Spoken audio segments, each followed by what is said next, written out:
De ello vamos a hablar con nuestras invitadas. Tenemos con nosotros a María de la Válgoma, profesora de Derecho de la Universidad Complutense de Madrid, autora de este libro que tenemos aquí, Padres sin derechos, hijos sin deberes. Saludamos a María. ¿Qué tal? Bienvenida al programa. Hola, Marta.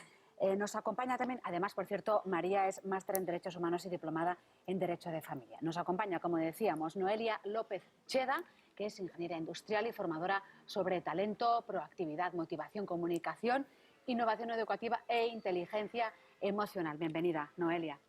Y por último saludamos a Ana Villarrubia, que es psicóloga sanitaria, experta en terapia de pareja y familia y directora del Centro de Psicología Aprende a Escucharte. Bienvenida, Ana. Gracias, Marta. Bueno, hechas las presentaciones, me gustaría que escucháramos esta frase, es la siguiente. Me niego a ser la agenda de mi hija por el grupo de WhatsApp de madres. Me niego a resolver en casa los problemas de los deberes. Me niego a regresar al colegio y me niego a ser tan sobreprotectora que asuma la responsabilidad de ello. Pues bien, su autora es una de nuestras invitadas, Noelia López Cheda, y la escribió en su blog y al día siguiente tenía más de 100.000 visitas, convirtiéndose en lo que se llama ahora en viral y superando en pocos días el 1.000.000 de visitas. Noelia, pues es una rebelión, una reacción que tuvo ante una situación muy común.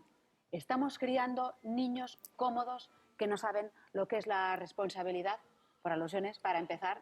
¿Es esa la pregunta que nos lleva a esa afirmación? Sí, yo creo que sí, y así lo plasmaba yo en el artículo. Estamos haciendo niños cómodos cuando hacemos cosas por ellos que les corresponden por edad. Entonces estamos asumiendo nosotros tareas que deberían asumir ellos según la edad que tengan y les estamos allanando el camino para que no se encuentren absolutamente con ninguna dificultad y eso a la larga va a ser un problema. Lo peor de todo es que no tener dificultades al final tampoco es cómodo, porque niños que el día que no tienen una actividad extraescolar tienen otra, el día que no inglés tienen lengua, que tienen la agenda tan ocupada que la tienen que llevar los padres, tampoco luego saben desenvolverse bien ante cualquier dificultad y sobre todo tampoco han decidido nada en esa agenda. No se han hecho responsables de ninguna de esas tareas y por tanto tampoco la van a llevar a cabo de la misma manera. Y les quitamos una experiencia estupenda que es la experiencia de lograr algo por ellos mismos. Eso es una experiencia que el niño tiene cuando es muy pequeñito, por ejemplo, cuando comienza a andar. Se cae, pero se levanta, se vuelve a caer. Por fortuna, los padres no les decimos, no puedes comenzar a andar porque te vas a caer, sino que les dejamos hacerlo. ¿Por qué hay un momento después en que eso se rompe y intentamos que no hagan nada? Porque para el niño el reportaje era magnífico porque en muy pocas líneas ha dicho todo lo que había que decir, desde los sentimientos de los niños, de frustración, de rabia, de agresividad, de no conseguir, todo eso, y al mismo tiempo ha apuntado temas importantísimos como es el de la perseverancia, que para mí es un tema básico. Entonces, igual que hay que explicarles a los niños, no podemos conseguir todo lo que queremos. Y además las cosas no se consiguen sino a través de un esfuerzo continuado. Igual que cuando eras pequeñito te caías y te volvías a levantar, eso lo tienes que hacer en todo. Es curioso porque esta frase o este artículo, Noelia, lo pronuncias y vamos, con tu formación, con tu experiencia, podríamos decir, que llegues a esa conclusión, ese no quiero, ese me niego. Es curioso, ¿no? Sentir eso en primera persona, ¿no? Sí, fue un poco como una pataleta, la verdad. Pero es que vi tal relación de esa actitud que teníamos los padres y lo que está pasando en los colegios a día de hoy con el futuro, a nivel de esos niños cuando fueran adultos, cómo se iban a comportar. Lo vi tan claro porque yo trabajo en eso, trabajo con adultos, que por eso me planteé, por eso dije, hasta aquí deberíamos llegar, no podemos estar haciendo esto con los niños. Yo tengo además la experiencia que dice ella, porque como recojo a los que llegan en la universidad del colegio, yo estoy viendo el cambio en los últimos 5 o 10 años, se ha producido un cambio absoluto, donde no puedes decirle a un alumno que no a nada. Por ejemplo, yo digo, una vez que la clase ha empezado, no se entra. Esto ha sido como una revolución en mi facultad.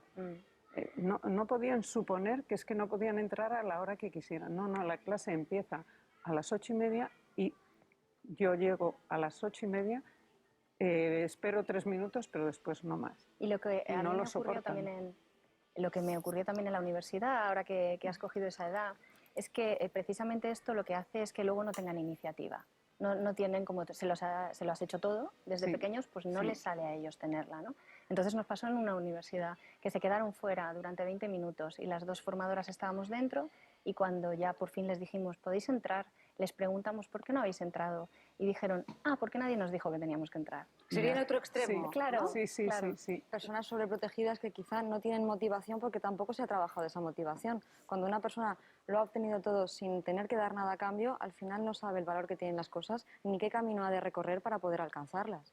¿Podríamos decir que se ha producido una especie de infantilización? Totalmente. Yo creo que Y sí, además sí. fragilizas al niño, le haces más débil y entonces no puede enfrentarse a una meta que podría fácilmente y entonces le viene la frustración, con la frustración la ira, todo tipo de sentimientos que expresaban muy bien los niños. Pero fíjate que son los padres los primeros a los que les cuesta entender, me pasa a mí con los padres en la consulta de psicología, les cuesta mucho entender que decirle no al niño es positivo, que cuantos más no reciba, sin que sean arbitrarios y sin explicaciones, ¿no? Pero que el no para el niño es un motivo para sentirse seguro, para saber en qué contexto se mueve y para sentirse guiado. Lo que le cuesta al padre es resistir que el niño, con el no, se enfade, le duela, llore. Bueno, es que igual tiene que pasar por eso, porque tiene que experimentar Tiene lo que que es el pasar no, por eso, claro. evidentemente, Tiene y a que pasar. partir de ahí ver cómo puede él responder con estrategias de afrontamiento distintas a las que empleó la primera vez e ir ensayando nuevas conductas y nuevos patrones de conducta.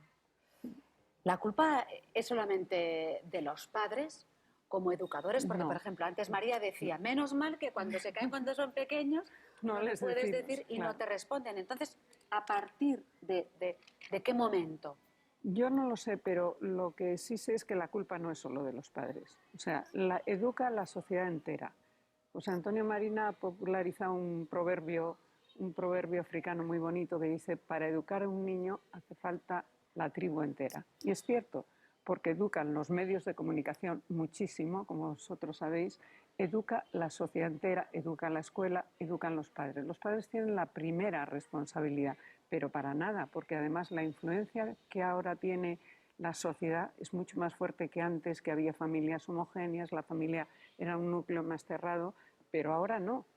Todo está abierto, el mundo está abierto para el niño y entonces recibe muchas influencias de muchos lados. No hay que decir que los padres son los únicos, es la sociedad también, una sociedad permisiva. Por ejemplo, cuando yo era pequeña, a mí nadie me dijo que para conseguir las cosas tenía que esforzarme, pero estaba en la sociedad, en el ambiente de la sociedad, tú lo sabías y lo aprendías de la sociedad. Lo mismo ahora aprenden lo contrario de la sociedad. Psicológicamente, desde que el niño deja de guiarse por sus reflejos, pone la mirada en el otro y en la primera instancia de socialización es la familia. Ahí los padres tienen una responsabilidad incuestionable que no tiene nadie más. ¿A partir de qué edad, más o menos? Pues desde los primeros meses de vida, ahí están los padres que son su referente, su guía y su modelo. Pero muy pronto el niño, y hoy en esta sociedad cada vez antes, empieza a ir a la guardería a conocer un grupo de iguales, a relacionarse con educadores. Al final vive en una microsociedad que es el colegio, en la que también se empapa de valores, de normas, de rutinas, de metas y de objetivos. Y además, todo eso contextualizado en la sociedad actual, que no nos olvidemos que es la sociedad de la inmediatez.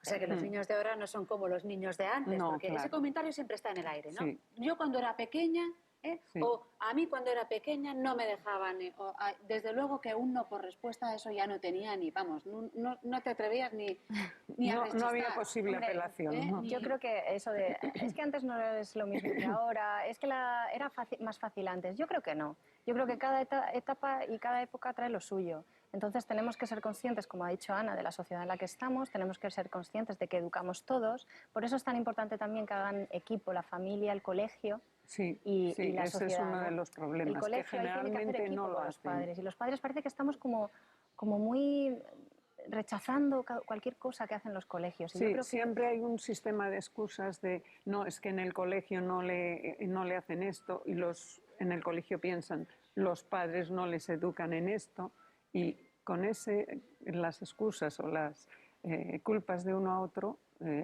es cuando nosotros estamos fallando. Ana, no sé si en la consulta los padres hacen esta especie como de autoanálisis o autocrítica, ¿no? Les cuesta hacerlo porque les cuesta mucho ver a sus hijos sufrir.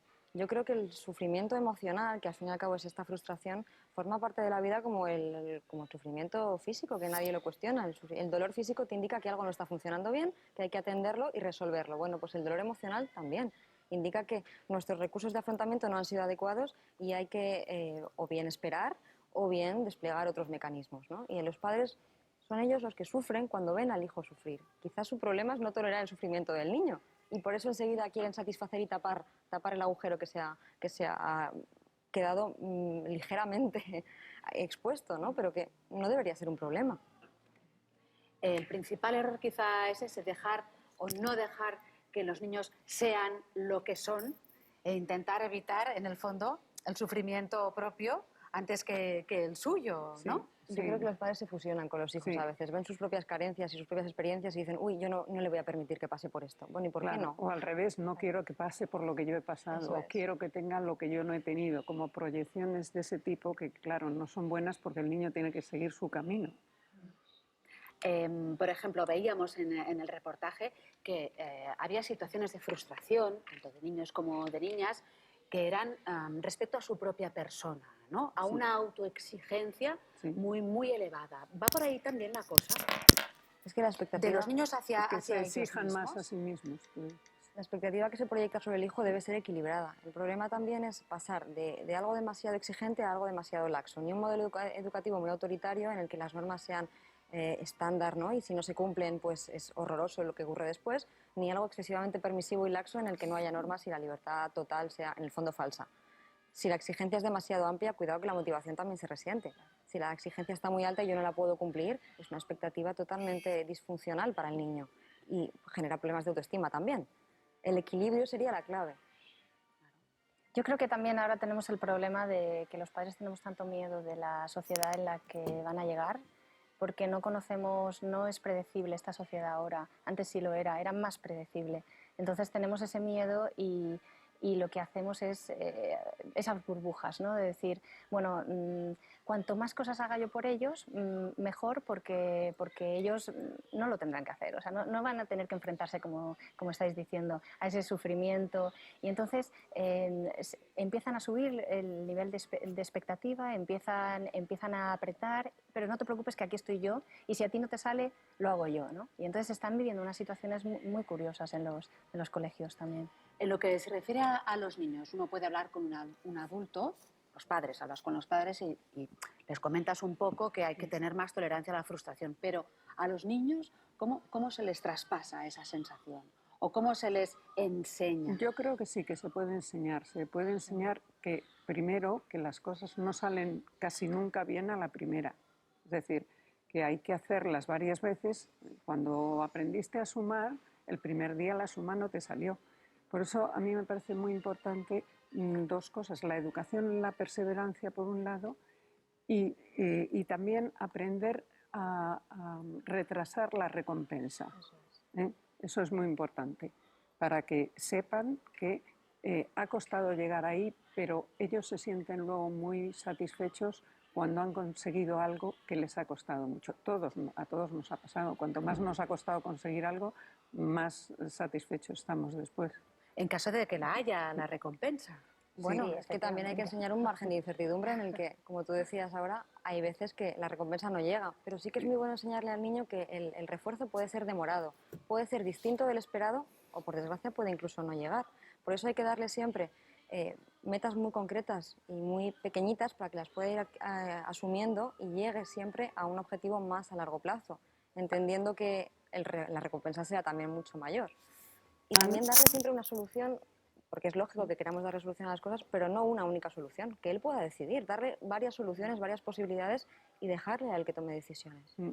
No, Ana antes habló de motivación, que es importantísimo, pero que es también peligroso, porque es bueno explicarle al niño que hay cosas que tenemos que hacer sin motivación. porque sí, porque las tenemos que hacer. Antes hubiéramos dicho porque es nuestro deber, O porque lo digo yo. o porque lo Ahora la digo yo, motivación claro. puede ser otra. Pero sí que hay cosas que tú, claro, que hay mucha gente que hace su trabajo sin estar motivado, ¿no? El lunes viene el fontanero y, pues mire usted, es que no le arreglo la tubería porque no estoy motivado, que es un poco la que yo tengo con mis alumnos en la universidad, ¿no? Es que, claro, no estoy motivado. Bueno, es que da igual. Establecer Hay que esas hacer comparaciones, cosas ¿no? que no son necesarias, que no vas a tener motivación, pero que hay que hacerlas a pesar de no tener la motivación. Y para eso los límites y las normas y los valores ayudan a generar precisamente eso, valores a largo plazo. Y es muy bueno también, ¿sabes qué? Con lo de los valores a largo plazo, ponerles modelos. Por ejemplo, alguien que admire, todo el mundo admira a Rafa Nadal. Decirle, ¿tú sabes lo que le ha costado a Rafa Nadal, que ahora te parece que lo hace sin ningún esfuerzo, llegar hasta aquí? Entonces, ir enseñando el esfuerzo con modelos que ellos valoren también me parece muy importante. En esa línea, los padres debemos ser ejemplo ante la frustración. Yo creo que hoy en día, dada la situación que vivimos de crisis y de situaciones muy complicadas, tendemos a frustrarnos con mucha facilidad. El adulto, estoy hablando, ¿no? Entonces, lo que ellos vean en casa es fundamental. El cómo gestiones tú situaciones frustrantes o situaciones que no salen como esperas, incluso situaciones duras. Antes hablabais de la resiliencia. Eso es lo que ellos van a ver. Eso ellos lo copiarán como modelo en un futuro. Por eso es tan importante que en ese ejemplo tú analices qué estoy haciendo yo y qué imagen estoy transmitiendo, porque más que decirles, muchas veces es lo que ellos ven en ti. Noelia, pero antes apuntaba Ana que hay veces que los padres lo que no pueden, sí manejan bien su propia frustración, pero no pueden manejar la de los hijos. Les cuesta mucho más manejar a lo de los hijos. Yo sí querría decir que los padres tienen 3 grandes fortalezas para poder ayudar a los hijos. Una es la ternura. El niño se tiene que sentir querido y eso le va a dar seguridad.